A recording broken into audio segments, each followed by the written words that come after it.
Alors, alors, je sais que c'est pas souvent que je fais ça, mais comme le film dont je vais parler aujourd'hui, l'histoire est assez compliquée.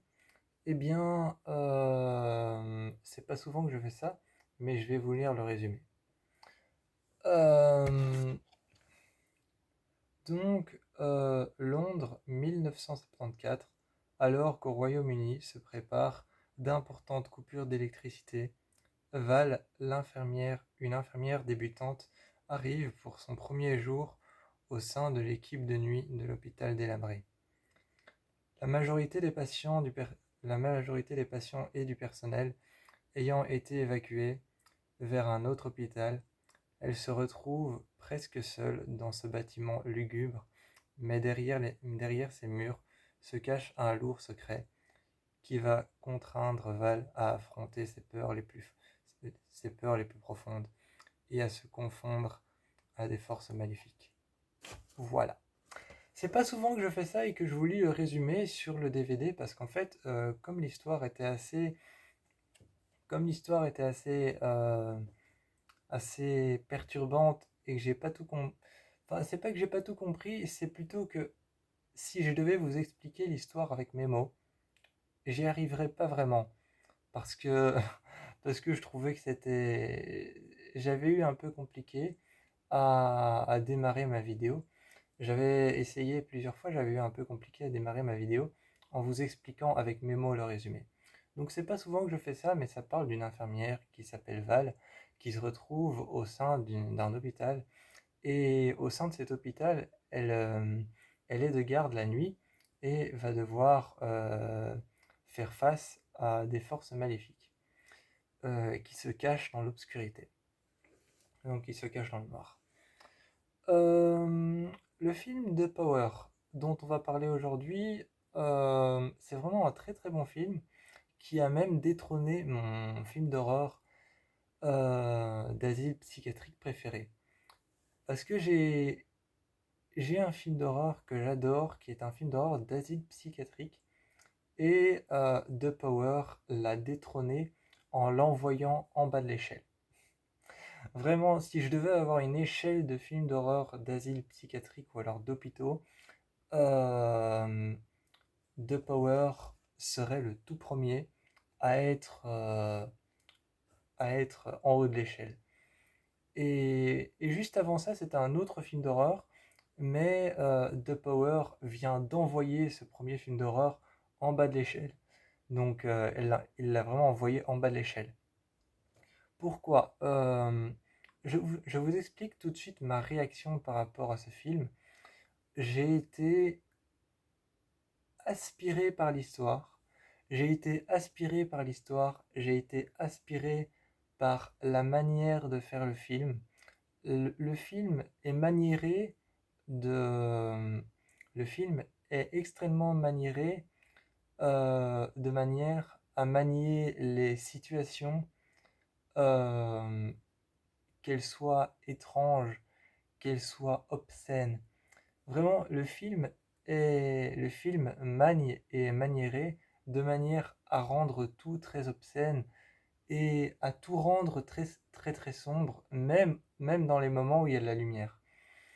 On est au sein d'un hôpital, mais comme tout bon film d'asile psychiatrique ou d'hôpitaux qui se respectent, eh bien, mon ancien film d'horreur préféré sur les asiles psychiatriques, en tout cas sur les hôpitaux, eh bien, il faisait peur parce qu'il y avait des électrochocs, parce qu'il y avait des traitements qui étaient complètement absurdes, parce qu'il y avait des patients qui tentaient de s'enfuir et qui étaient battus à mort ou alors qui mouraient parce qu'on les avait maltraités. Et le film d'asile psychiatrique ne tournait seulement que autour de ça. Tandis que là, on est vraiment au sein d'un hôpital, on est au sein d'un hôpital, au milieu d'un hôpital sombre, à plusieurs étages, à plusieurs endroits. On est vraiment au sein d'un hôpital, à plusieurs endroits, à plusieurs étages. Et on est tout le temps, tout le temps, tout le temps, tout le temps, tout le temps dans le noir. On est tout le temps, tout le temps, tout le temps dans le noir, et donc le noir apporte vraiment une grande importance au film, On est tout le temps dans des couloirs longs, on est tout le temps dans cette ambiance de... On est tout le temps dans cette ambiance de grand hôpital avec 1000 pièces et 1000 couloirs, avec des couloirs labyrinthiques qui n'en finissent pas. On est toujours dans cette ambiance continuelle, on est dans cette ambiance continuelle de couloirs labyrinthiques et de cette impression de 1000 portes, 1000 couloirs et 1000 pièces autour de nous, et que ça va jamais se finir finalement. Et, euh, et le film apporte très bien ça, je trouve. Donc voilà, ça c'est ma réaction par rapport au film, c'est vraiment ma réaction. Juste 2 minutes, je vais aller fermer la fenêtre parce que ça me dérange.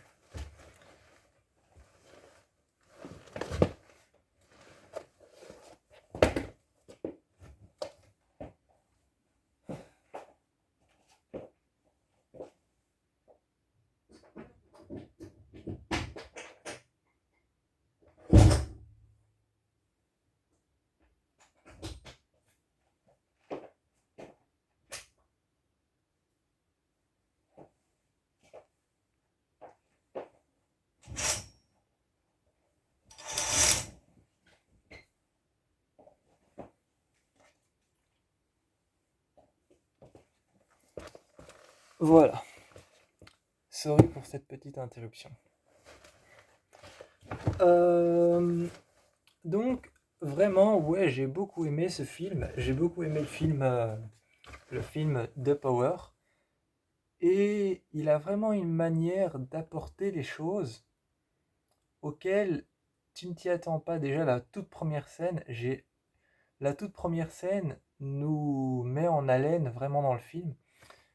En fait, la première scène, on est dans une sorte de maison un peu abandonnée, comme ça les murs sont un peu... le papier peint est un peu en train de s'en aller et un peu en train de s'effriter. On est dans une sorte de vieille maison à l'intérieur d'une chambre. Le papier peint est un peu en train de s'effriter, de s'en aller, de tomber des murs. Les murs ont l'air aussi un peu abandonnés. La maison a l'air un peu poussiéreuse et ancienne, comme si ça fait des années qu'on n'avait pas passé le ménage.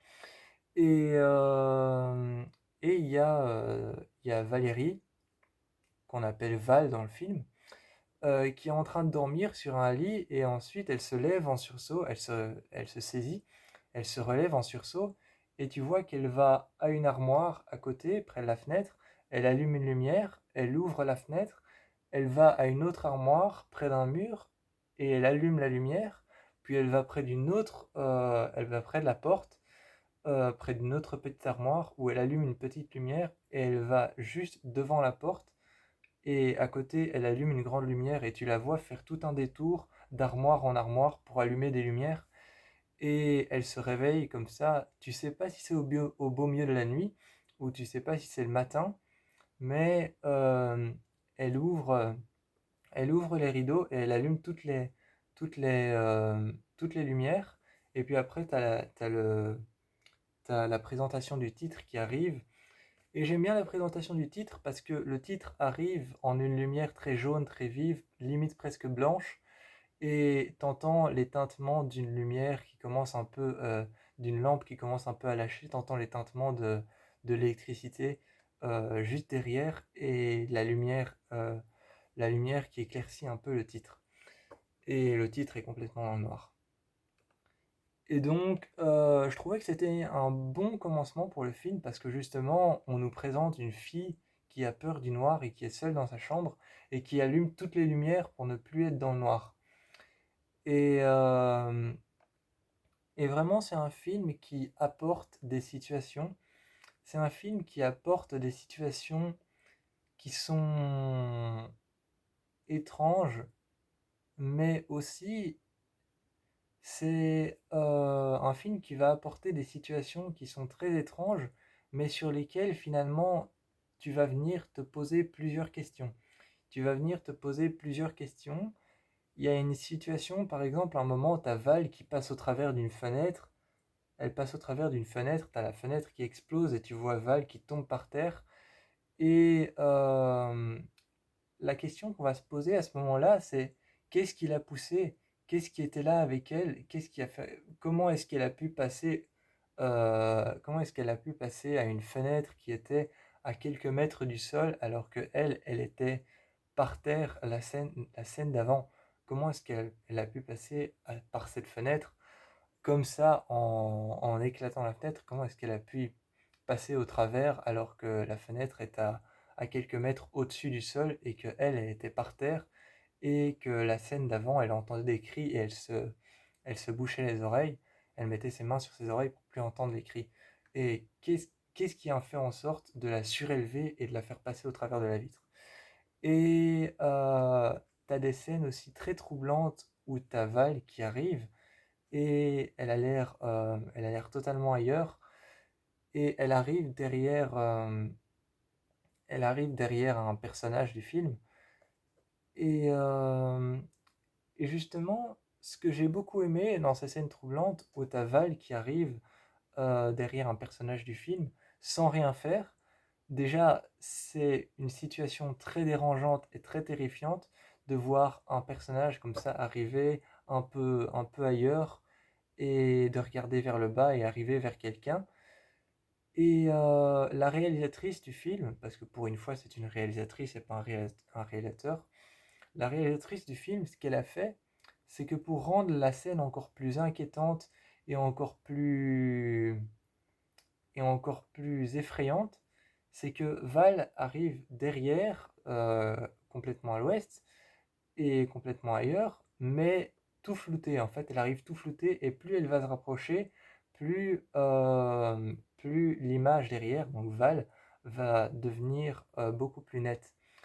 Et ça apporte une sorte de sensation de, je saurais pas vraiment comment décrire ce film parce qu'en fait ce film jouait entièrement avec le noir et uniquement avec le personnage de Val qui subissait des choses atroces et les visions dans le film étaient vues différemment que dans les films d'horreur où, où t'as genre un médium qui dit une minute, attendez, je vois quelque chose. Non, c'est le film d'horreur le film d'horreur apportait les visions autrement que la médium ou alors le personnage principal du film d'horreur qui dit une minute, je vois quelque chose, je ressens quelque chose et elle ouvre les yeux après avoir fermé les yeux et elle se retrouve dans une autre pièce et finalement c'est une vision. Et non, là c'est vraiment genre elle ouvre les yeux, il y a un flash et elle voit quelque chose et soudainement la scène dans laquelle t'étais change, t'as cette vision qui apparaît devant toi et puis tu reviens à la scène d'avant. C'est et c'était assez étonnant comme manière de gérer les visions, les c'était assez étonnant comme manière de gérer les visions, ce qu'elle voit, ce qu'elle sent, ce qu'elle ressent. Et, et vraiment, il y a beaucoup de passages. C'est, pour certaines personnes, ça peut devenir lassant, mais moi, c'est pas lassant du tout pour moi. Euh, mais il y a beaucoup de passages dans le film où on est dans un sous-sol et elle marche dans un sous-sol, dans un long couloir complètement noir. Je crois que c'est les scènes qui étaient le plus principales dans le film.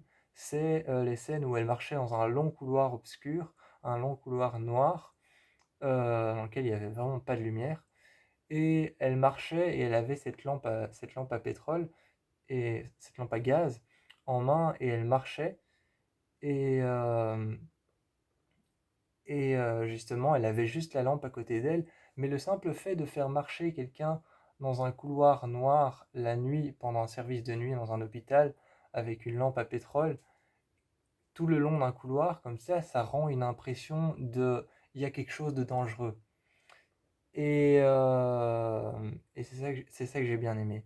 C'est ça que j'ai bien aimé, c'est que le film, en fait, ne va pas commencer à faire apparaître le gros monstre ou alors la grosse bébête devant Val en plein milieu du couloir, où elle va commencer à partir en courant, à lâcher la lampe à pétrole et que derrière tout va prendre feu.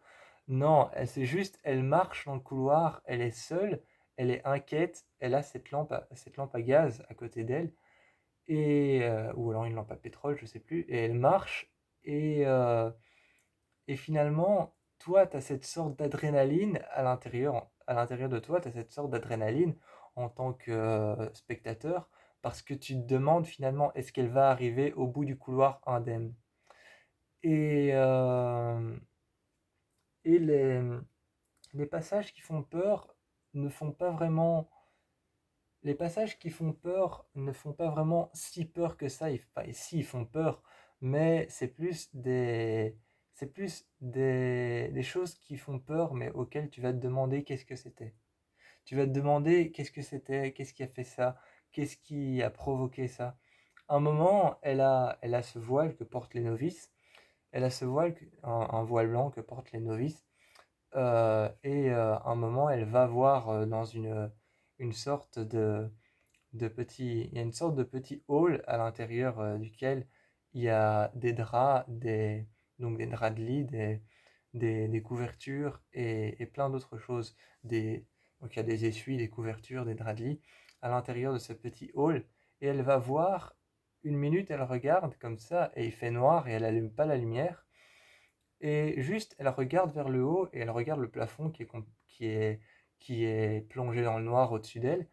Et elle demande s'il y a quelqu'un, et quand elle se retourne, tu as son voile qui se retrouve entre la porte, entre l'intérieur de la porte et entre l'extérieur de la porte, et elle se fait.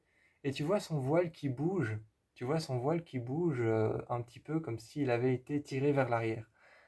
Et justement, j'ai beaucoup aimé ce jump, j'ai beaucoup aimé ce jumpscare, ce screamer, parce qu'en fait, euh, en même temps, tu te dis, c'est peut-être un courant d'air, ou alors c'est peut-être simplement le mouvement de ses épaules ou la manière dont elle a bougé. Et c'est quelques minutes après que tu vas te rendre compte qu'en fait, elle a été tirée dans l'obscurité. Tu vas te rendre compte quelques minutes après qu'elle a été tirée complètement, vraiment qu'il y a quelque chose qui l'a tirée à l'intérieur. Et que c'est pas le mouvement de ses épaules ou la manière dont elle a bougé ou encore simplement un simple courant d'air. C'est vraiment qu'elle a été tirée à l'intérieur. Et il y a le même, et justement, quelques scènes après, il y a le même jumpscare, le même screamer, qui se passe dans qui se passe dans un long couloir obscur, encore une fois. Oui, vous verrez beaucoup de couloirs sombres et obscurs dans ce film. Et il y a le même, c'est le même screamer qui se passe dans une pièce où il y a des patients qui sont en train de dormir et tu vois tous les lits alignés les uns à côté des autres en face. T'as Val qui marche dans cette pièce dans laquelle il y a tous les patients qui dorment.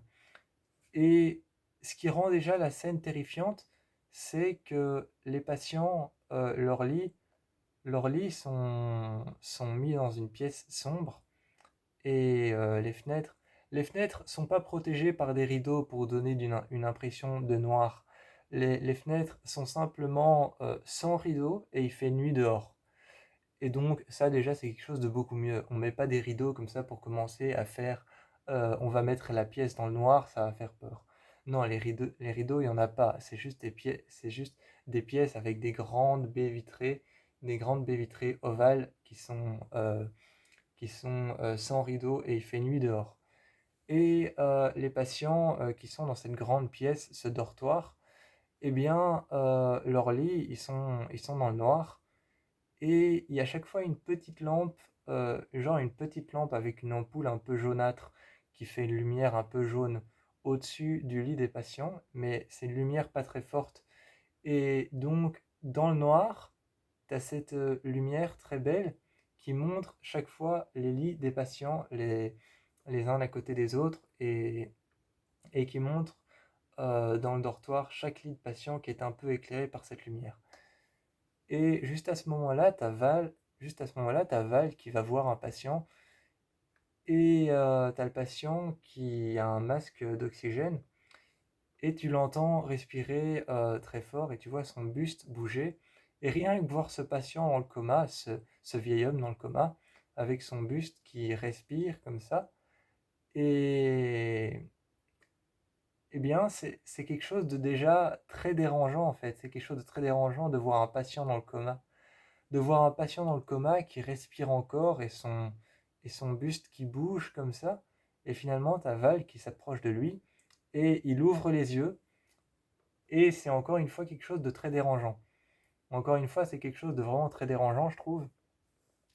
Et, euh, et donc le film apporte beaucoup de scènes comme ça, où soit ça va être dérangeant, soit tu vas te poser des questions.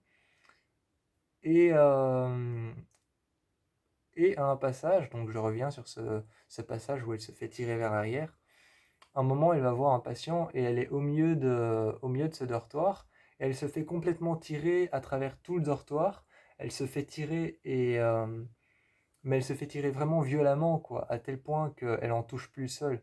Elle se fait tirer violemment à tel point qu'elle en touche plus le sol et elle se débat et tu vois qu'elle se fait tirer uniquement par son voile. Et, euh, et donc, elle trébuche par terre, puis elle se relève. Elle se relève, elle est par terre, elle a vu qu'elle s'est fait tirer.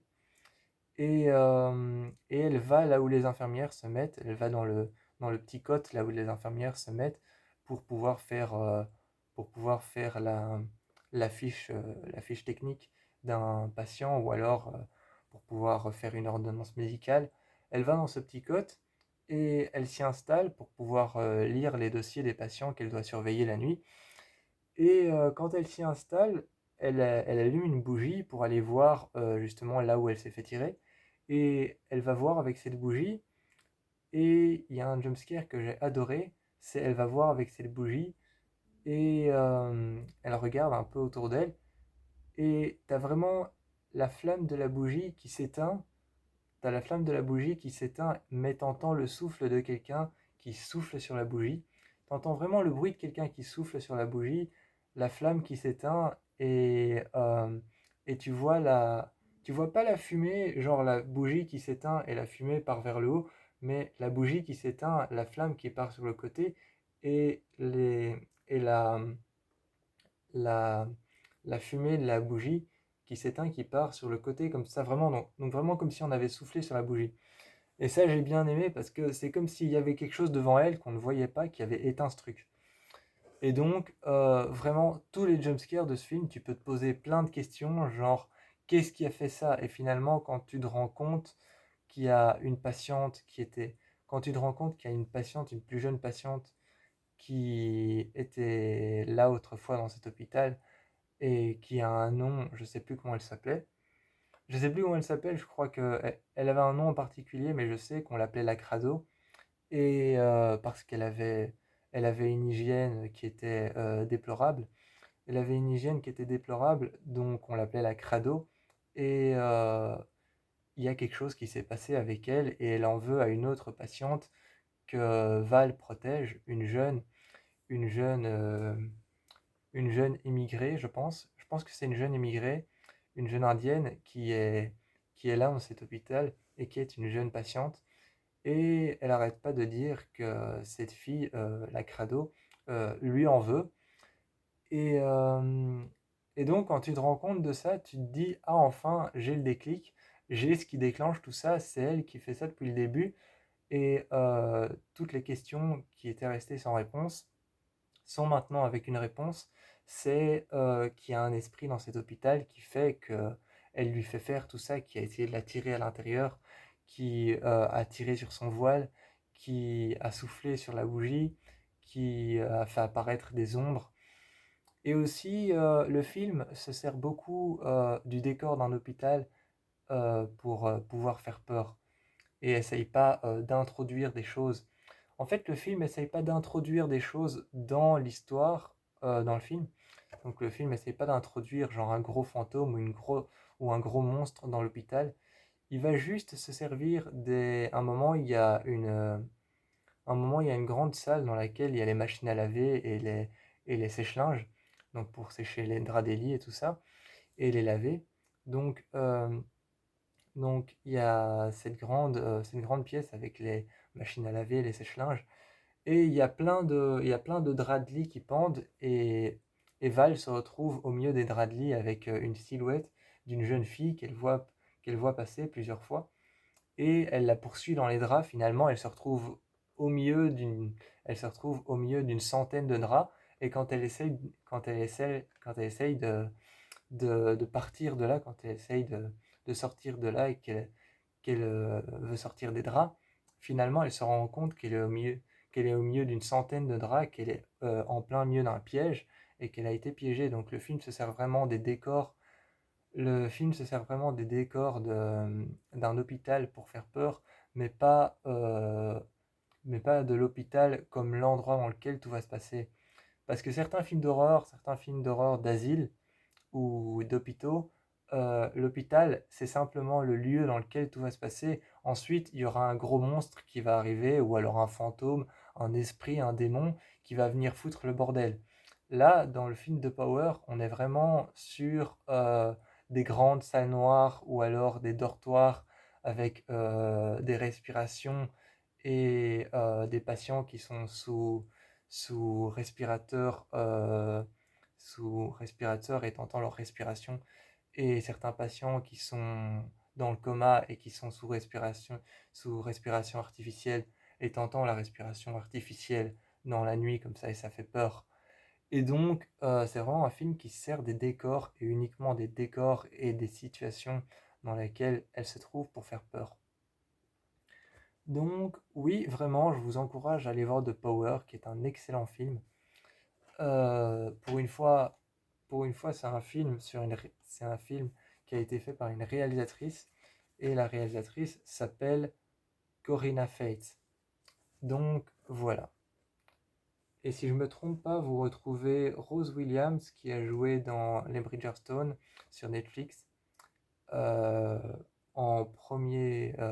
En... Donc si je me trompe pas, vous retrouvez Rose Williams qui a joué dans Les Bridgerton sur Netflix en premier personnage principal du film. Et c'est un film d'une réalisatrice qui s'appelle Corinna Fate. Et moi, je vous encourage à aller le voir.